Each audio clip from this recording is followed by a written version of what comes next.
If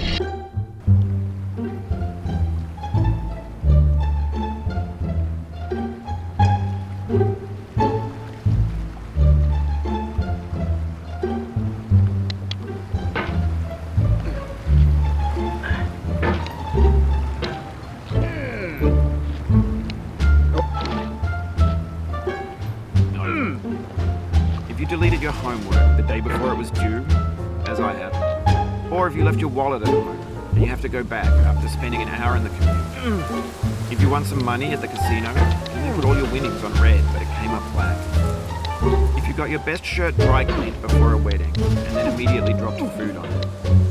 If you won an argument with a friend and then later discovered that they just returned to their original view. Starting over is harder than starting over. If you're not ready for that, like if you've already had a bad day, then what you're about to go through might be too much. Feel free to go away and come back. I'll be here. Alright, thanks for coming with me on this trip.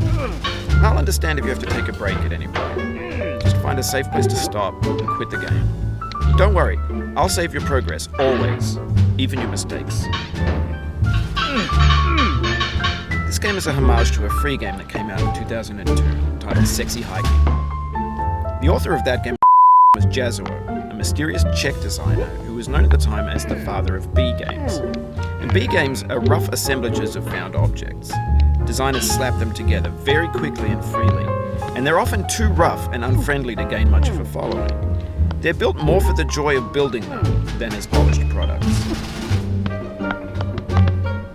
In a certain way, Sexy Hiking is the perfect embodiment of a B game. It's built almost entirely out of found and recycled parts, and it's one of the most unusual and unfriendly games of its time. In it, your task is simply to drag yourself up a mountain with a hammer. That act of climbing, in the digital world or in real life, has certain essential properties that give the game its flavor. No amount of forward progress is guaranteed. Some cliffs are too sheer or too slippery, and the player is constantly, unremittingly in danger of falling and losing everything. Anyway, when you start Sexy Hiking, you're standing next to this dead tree that blocks the way to the entire rest of the game. It might take you an hour to get over that tree, and a lot of people never got past it. Prod and poke at it, exploring the limits of your reach and your strength, trying to find a way up and over. And there's a sense of truth in that lack of compromise.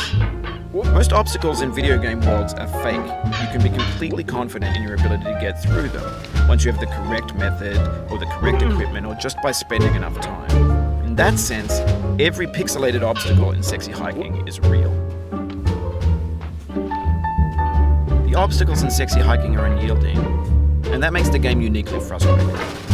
But I'm not sure Jazuo intended to make a frustrating game.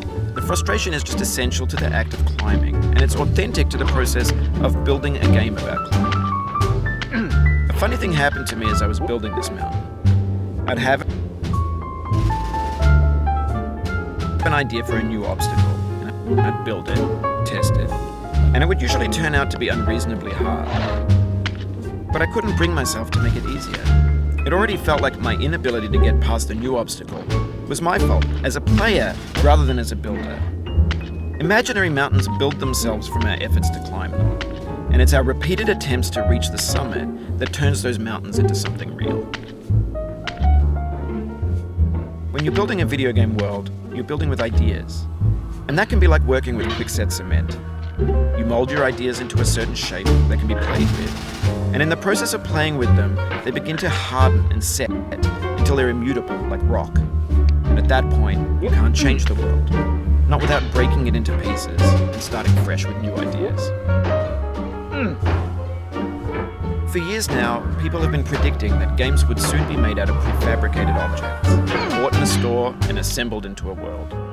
And for the most part, that hasn't happened, because the objects in the stores are trash. I don't mean they look bad or that they're badly made, although a lot of them are. I mean they're trash in the way that food becomes trash as soon as you put it in the sink. Things are made to be consumed and used in a certain context, and once the moment is gone, they transform into garbage. In the context of technology, those moments pass by in seconds.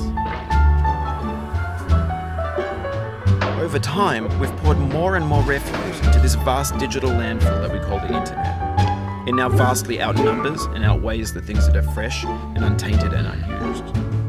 When everything around us is cultural trash, trash becomes the new medium, the lingua franca of the digital age. And you can build culture out of trash, but only trash culture. Be games, be movies, be music, be philosophy. Maybe this is what digital culture is. A monstrous mountain of trash, the ash heap of creativity's fountain. A landfill with everything we ever thought of in it. Grand, infinite, and unsorted. There's 3D models of breakfast, Gen X's fanfic novels, Scan magazines, green screen Shia LaBeouf, banned stuff scenes on Live League. Facebook's got lifelike bots with unbranded adverts and candid shots of Kanye and Taylor Swift mashups, car crash epic failed gifs, Russian dashcam vids, discussions of McRibs, discarded, forgotten, unrecycled, muddled, rotten, untitled.